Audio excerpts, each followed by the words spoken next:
understand when people are considering treatment some of the challenges that they've been through. I know I've been there.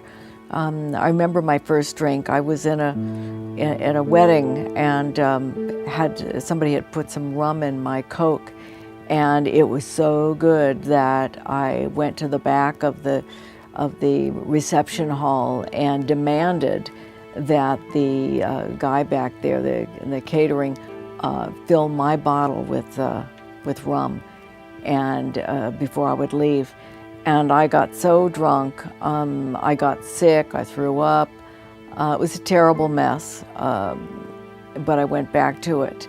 And at 15, going into weddings and places like that where there's alcohol served, it was a really new experience, and I couldn't wait to go to a wedding and get drunk.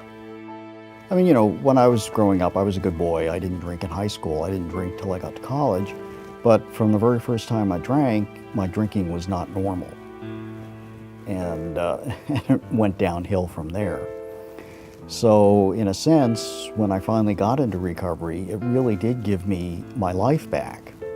And so since then, I've been able to get advanced degrees. I've found my life partner. I've had a beautiful girl who's now in her 20s, and we have this business. And all of this is just due to the fact that I stopped drinking at a critical time in my life. I think probably as illustrative of that is when you wake up in your own vomit, you're not a social drinker anymore. I had some medical problems with my back and ended up being prescribed Valium and opiate pain medications when I was around 23, 24. And I started using that along with the alcohol and consuming large amounts of pills, and that kept going up into my mid-30s. When I found myself really unable to do much of anything because I was loaded all the time, and I'd also started smoking cannabis, marijuana, and that I was loaded from morning to night, and I couldn't work, I couldn't take any more schooling. I'd graduated, but I couldn't get into graduate school because I didn't have enough energy to keep studying and do the other things that I needed to do. And then I realized that I was either going to kill myself or I was going to try to do something about it. And I didn't know anyone else at that time that was addicted. I mean, all my friends used stuff, but their life wasn't as unmanageable as mine was. And so I started seeking some help and worked with trying to get off of some of the medications, started titrating myself down, got my doctor to get on board with it.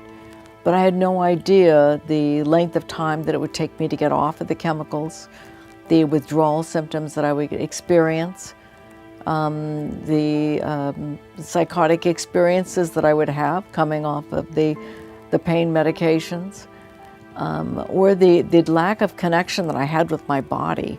The thing that was most interesting through the process for me was that I had some friends who taught me how to meditate, and I realized that I had been dependent on something outside of myself. And so getting to the place where I was working with my breathing and visualizing energy in my body, it really helped because I could come back into my body. And it took me months to get through that process, but what I realized was that with addiction, it's that dependence on something outside of myself.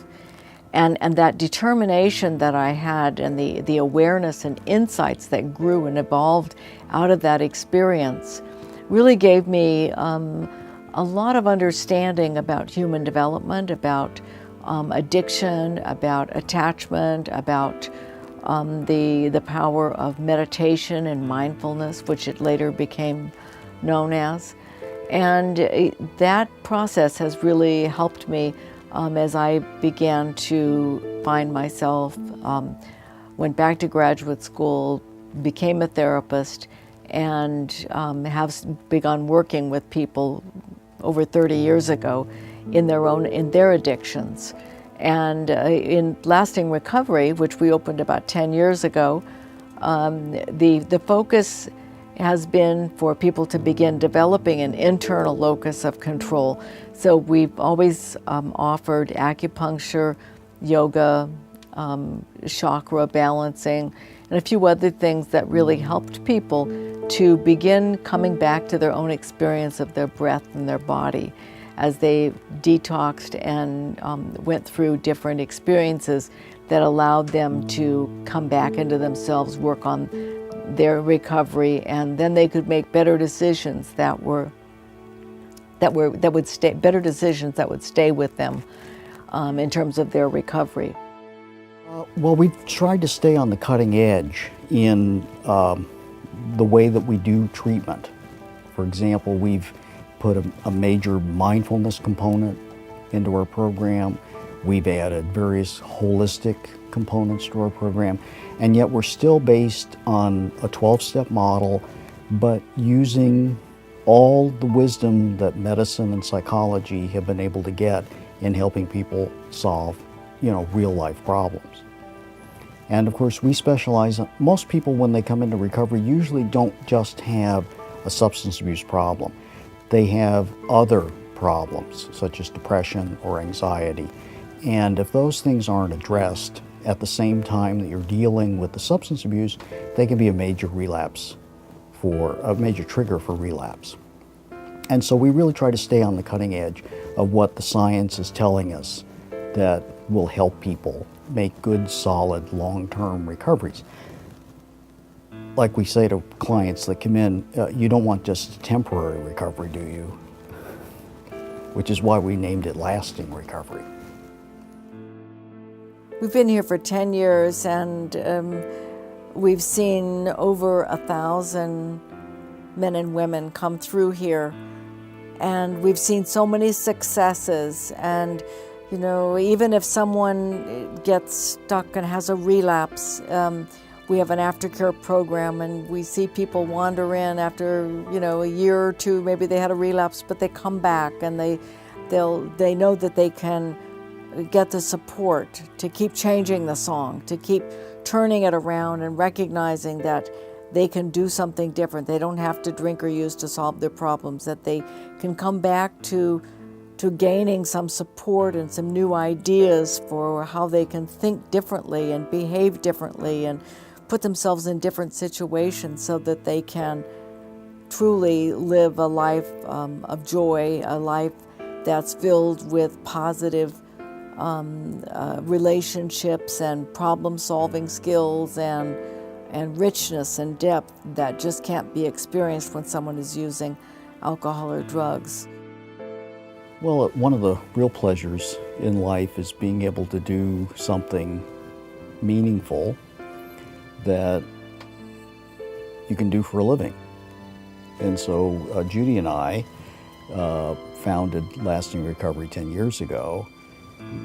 We decided that we wanted to help the community that we had come from, since we were both in recovery.